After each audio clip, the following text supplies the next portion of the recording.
Salut les amis, aujourd'hui nous poursuivons pour notre dernière série du Galates 5 verset 22 qui est la bonté.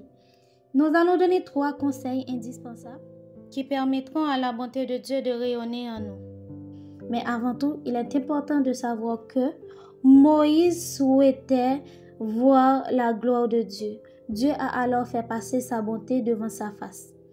Alors, ceux qui pensent que la bonté est quelque chose de faible, méprisable et sans valeur ne connaissent pas le cœur de Dieu. Notre vocation est de porter du fruit pour que notre entourage puisse goûter à la gloire de Dieu et au travers de notre personne. Les personnes qui sont destinées à vivre éternellement, les enfants de la résurrection, ont reçu une part de la plénitude divine dans leur esprit. Et seuls ceux qui sont remplis du Saint-Esprit et de foi sont porteurs de la gloire de Dieu. De telles personnes sont capables de pardonner sans la moindre réserve, sans limite et sans se montrer calculatrices et trop prudentes. Le conseil numéro 1, c'est de ne pas laisser les autres affecter notre bonté. Les circonstances de la vie ne doivent en aucun cas nous faire abandonner la bonté. Nous ne devons jamais être ni méchants ni froids. Barnabas a gagné les âmes par sa bonté. La bonté est un esprit qui coule à flot au travers de nos paroles et qui doit pénétrer dans le cœur des hommes. Si une exhortation n'est pas accompagnée de bonté, elle a souvent un arrière-goût d'accusation.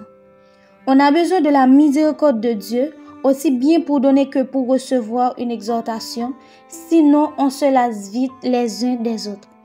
On peut s'atteler à beaucoup de tâches, mais souvent, la douceur et la bonté de Christ apportent une onction et une bénédiction qui produisent plus d'effet que toutes les pensées qu'on peut échafauder en s'appuyant sur sa force humaine. Quand nous lisons les épîtres de Paul, nous voyons qu'il travaillait avec les hommes dans un esprit prophétique, même avec ceux qui étaient encore de petits enfants, au point de vue spirituel. Il avait la foi que la bonté de Dieu qui l'avait poussé à la repentance se manifesterait aussi au travers de son ministère parmi les hommes et qu'elle aurait le même effet sur eux. La sagesse de Dieu réside dans la bonté. C'est pourquoi les esprits du juste parvenus à la perfection sont actifs dans leurs prières en notre faveur pour que nous puissions achever notre course dans la bonté. Le conseil numéro 2, c'est d'être toujours reconnaissant.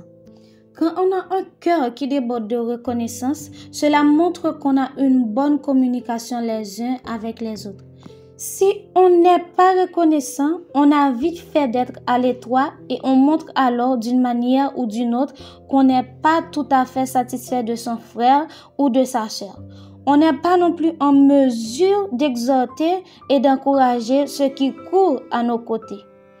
Notre vocation, c'est d'être des sacrificateurs selon l'ordre de Jésus, de ne rien exiger et de ne rien attendre des autres, mais d'avoir au contraire le pouvoir de sortir les hommes de leurs péchés, de la fausse liberté et du légalisme. C'est là la puissance de la vie impérissable qui fait que notre bonté ne dépend pas du comportement des autres. Nos cœurs doivent être fervents, de sorte que nous recherchions de tout cœur à avoir part à une plus grande mesure de la plénitude de vie de Christ. Et le conseil numéro 3, c'est d'être toujours prompt à écouter, lent à parler. Lorsque nous travaillons avec les hommes, il nous arrive de rencontrer des âmes qui sont désespérées à cause des circonstances que la vie leur a réservées.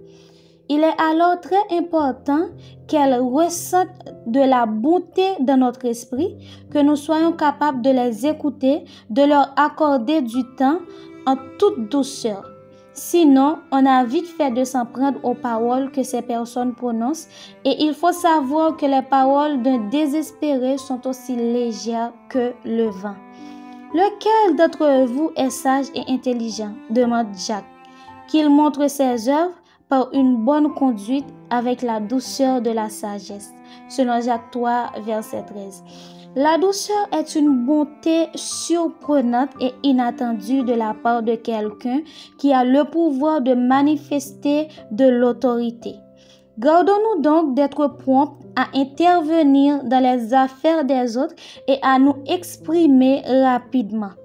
Lorsqu'on a un esprit de douceur, on devient capable d'entrer d'une bonne manière dans les cœurs des hommes et on est alors en mesure de les aider véritablement.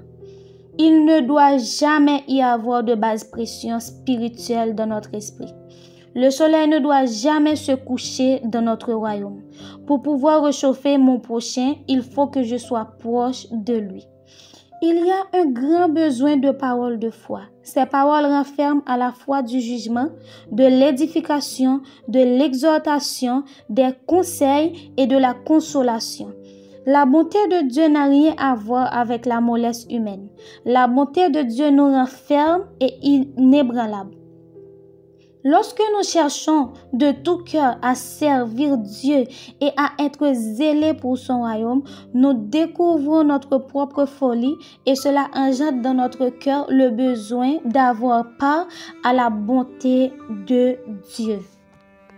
Chrétiens, comme nous le faisons toujours, il est très important de toujours prier après chaque leçon que Dieu nous permet d'apprendre. Alors, prions ensemble.